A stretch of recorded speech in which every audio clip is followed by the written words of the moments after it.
Hi, I'm live. Okay, we finally got this Facebook thing, or no, we got the Facebook to work fine, but now we got YouTube to work fine.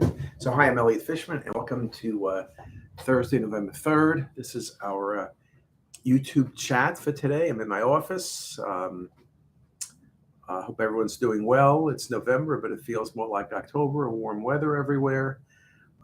World's getting a little bit back to normal. I was myself flew.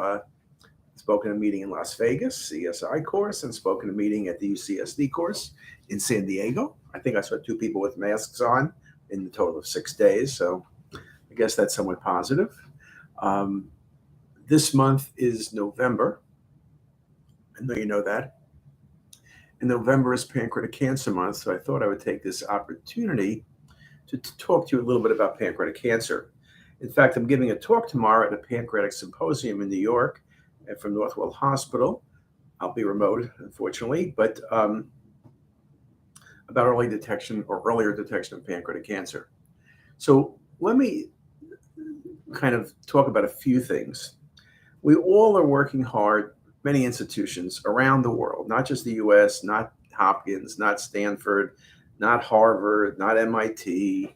Everybody's working hard on the early detection of pancreatic cancer. And researchers have been working hard on that for many years, and hopefully we're making progress, some hope on new chemotherapies and combination therapies.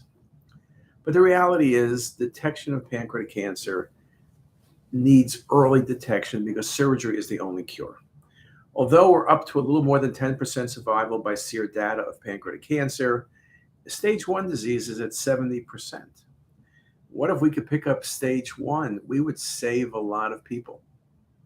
Okay? That's really the name of the game. One of the things last night at Hopkins was a celebration. There was a chair named for Ralph Rubin, who's head of pathology, who's done most of his career on pancreatic cancer. The person who's the first holder of the Ralph Rubin chair is Jim Ethison, who's also doing research on pancreatic cancer. So first of all, I want to congratulate both of those tremendous people, one getting the named chair and one getting the chair. But also, it shows the importance of pancreatic cancer and the work that's being done. That's one thing. The second thing is really, what are we doing for early detection? So when I speak tomorrow, I'm going to talk about three things. One is I'm going to speak about some work we're doing with cinematic rendering. Now I've shown you and we've published cinematic rendering for lesion detection, for staging, but I think for early detection, anything that changes texture mapping potentially has potential. The question, how do you do it in a way that shows disease, not hides disease, doesn't have too many false positives? I think those are the things perhaps where AI will help using the information generated by the scanner and working from there, or at least that's what our hope will be. The second thing is radiomics. 4 years ago, we published a paper, Linda Chu was the first author, showing that radiomics, which is a way of feature extraction from a pancreas, can detect and distinguish between normal gland and cancer with a 99% accuracy. Now, we haven't pursued that as much as we should because we have less staffing than we wanted to on the computer side. We look forward to working with Microsoft to fix that. But there are articles published. There's an article published from the Mayo Clinic several weeks ago, which made the point that they were able to pick up tumors when the radiologists, even in retrospect, couldn't find them on the scans. Now, if you could pick up tumor before it's visible, or even if you pick it up, there's an article from Taiwan, high accuracy for picking up tumors under 2 cm. Well, if you could pick up those lesions, you are going to change the curve. You're going to bend the curve, and that's going to happen in the short period of time.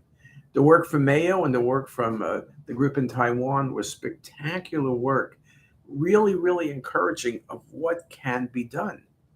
Now, the importance, of course, will be what happens on multiple data sets, what happens in larger numbers, what's going to be the false positive, all of the typical challenges you have when you do any new technique, particularly when you do AI.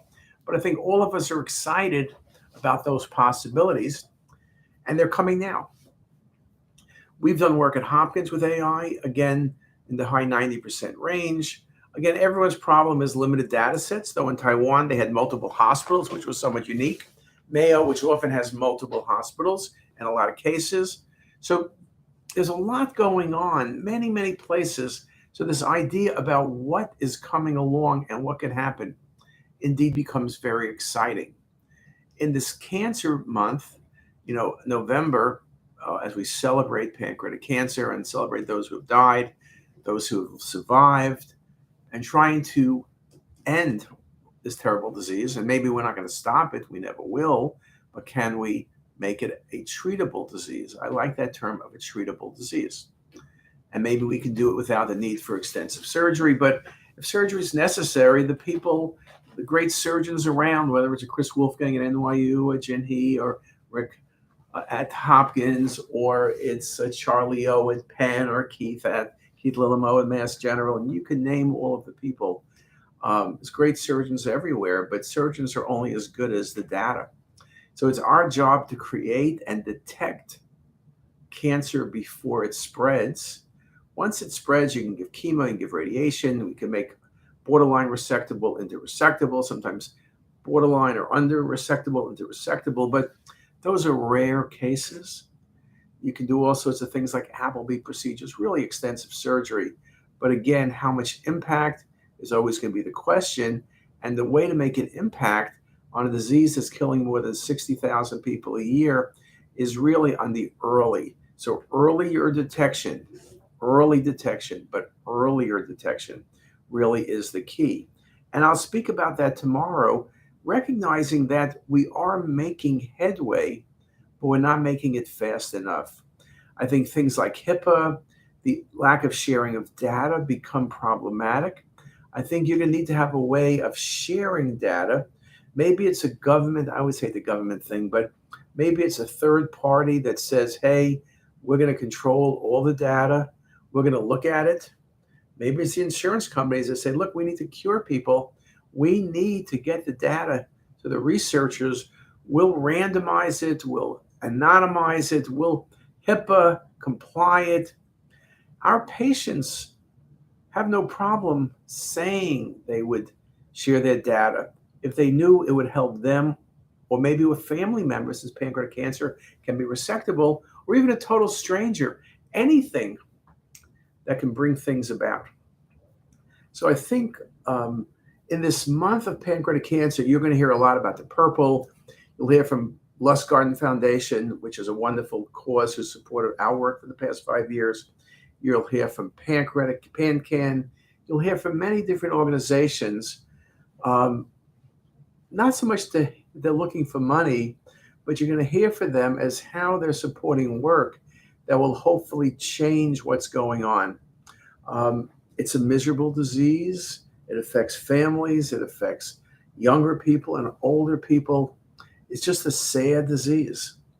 So we're committed at Hopkins. We're committed in our lab here, in the radiology side of things, working with GI and working with pathology and working with oncology and working with Microsoft. We are committed to changing this terrible disease and making it a curable disease. So I want to wish all of you who are doing research the best of luck. I want to do all of you who are supporting loved ones or have lost loved ones. Know that we are trying our best to make things better. And to everyone, if you want to read more, I am coming out with a new lecture on CTisus on early detection of pancreatic cancer. It may not come out till January, but I'll make sure that Sarah puts it as our first lectures in January. We're kind of booked through January, so we'll do that. And you'll see where we are and where other people are. So it's not just us. It's really some incredible work being done at many other places, not just at Mayo in the US, but in Taiwan, in Israel, in Africa, South America. Work is being done everywhere. Everyone has the same problem. Everyone wants to find an answer. I think all of us working together will be much better at finding the answer. So I'm excited. I'm realistic, but excited. And we hope that this year, by the time we get to November 2023 and celebrate Pancreatic Cancer Month again, we'll have some incredible things to tell you. And hopefully, we will have bent the curve when we get to there. And with that, I'll thank everybody for their attention, and I hope you have a great day.